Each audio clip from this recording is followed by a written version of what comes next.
Kapan supaya pelayanan itu berkelanjutan ya? Artinya begini, kami sudah membuat SOP, SOP 2024, kemudian SPP standar pelayanan publik. Jadi artinya siapapun yang menjadi mantri pamong praja di sini tidak masalah, kan? Jadi artinya tetap sudah ada aturan yang berjalan, semuanya itu sudah berjalan. Kemudian ada Bu Kepala Jabatan Umum di sana. Misalnya sudah pindah pun tetap bisa berjalan. Artinya acuannya jelas. Kemudian pada saat serah terima jabatan biasanya kita buat memori jabatan. Jadi ada beberapa catatan, tapi secara umum SPP dan SOP itu sudah kita buat. Gitu. Kemudian terkait dengan tanah, ya, memang di Kota Yogyakarta tidak semuanya Sultan Bron, ada juga hak milik juga ada. Ya, ada hak milik, ada hak HGB, ada hak pakai. Ya, kalau yang Sultan Bron itu kan tanah haknya ada di keraton. Kemudian yang menempati namanya Magersari. Magersari itu menempati induk, ya, menempati tanah di milik keraton. Itu mengajukan permohonan ke keraton. Jadi di keraton itu ada Panitikesmo namanya. Panitikesmo itu adalah lembaga yang menangani tanah-tanah. Nah, di sana mengajukan permohonan untuk menempati tanah. Biasanya yang boleh itu adalah abdi dalem. Abdi dalem itu adalah abdi dalem keraton.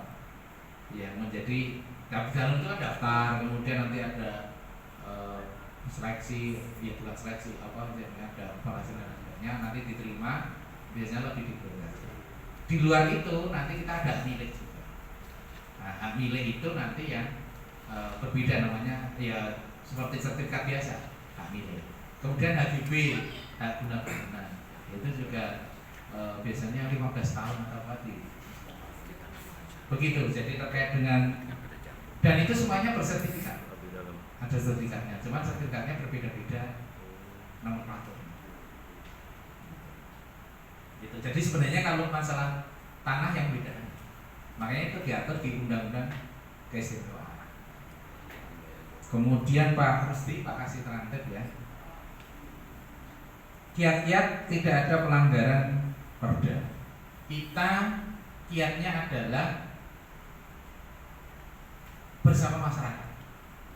Artinya kalau kita datang atas nama kekuasaan, datang dengan satpol PP bawa mobil, itu orang cenderung antipati dan cenderung berani menolak, karena yang kita datang itu atas nama, istilahnya dalam kapasitas kita seakan-akan akan ada penertiban. Tetapi yang kita laksanakan di sini dengan anggaran yang ada itu, kita membentuk namanya Pekerti. Pekerti itu kampung pasca tertib. Jadi di masing-masing kampung kita membentuk pasca tertib. Pasca tertib itu adalah termasuk diantaranya tertib Damija. Damija itu daerah milik jalan. Tertib lingkungan itu kaitannya dengan sampah. Tertib pondokan karena Kota Yogyakarta itu banyak mahasiswa-mahasiswa yang di sini dan lain sebagainya. Nah, kita melibatkan ketua RT, ketua RW dan masyarakat dalam pekerti.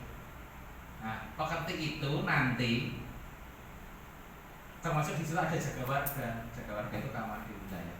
Itu nanti kalau ada permasalahan yang melanggar perda, yang dikedepankan adalah persuasif. Dari warga itu memberitahu, kamu kok bangun tanpa izin. Nah, yang datang dari tokoh-tokoh masyarakat dulu, dari masyarakat dirembuk. Nah, urusan yang bermasalah saja kita selesaikan di kementerian yang yang restorasi justice, apalagi yang permasalahan-permasalahan di wilayah itu cukup diselesaikan dengan masyarakat di situ. Gitu. Jadi kita ke depannya kekeluargaan. Ada PKL, kemudian nutup jalan, tidak sesuai aturan. Yang kita kedepankan dari wilayah dulu, karena untuk bisa jualan di tempat itu harus izin yang punya rumah. Kan biasanya kalau Itu kan harus ada rumah. Kemudian di situ harus ikut paguyuban PKI yang di situ. Kenapa harus ikut paguyuban? Supaya kita bisa memantau. Kemudian Pak RT, Pak RW di situ, kemudian keamanan. Sehingga penyelesaiannya bersifat kekeluargaan. Jadi kita datang ke sana bukan bareng-bareng pakai mobil Patrolika. Ya begitu. Pendekatan kita seperti itu. Dan alhamdulillah ini lebih efektif. Jadi tidak ada cara mengangkat angkringan diangkut ke kantor, nggak ada. Jadi sifatnya pembinaan dan dari masyarakat sendiri, dari adat di wilayah sendiri yang nanti akan secara sosial akan di sana. Sanksinya adalah sanksi sosial, bukan sanksi itu yang kita kedepankan. Jadi bentuk ini kan bentuk layanan kita. Kemudian tadi pelimpahan anggaran tadi ya, anggarannya. Ya, kalau bisa, jadi kementerian itu sebenarnya secara tupoksi tidak ada anggaran. Ya Pak Asisten ya.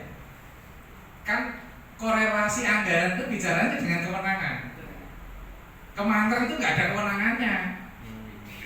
Ya, tetapi menjadi punya anggaran di saat oleh Bapak Bupati atau Bapak Wali Kota diberikan pelimpahan kewenangan. Dengan adanya pelimpahan kewenangan itu akan diikuti anggaran.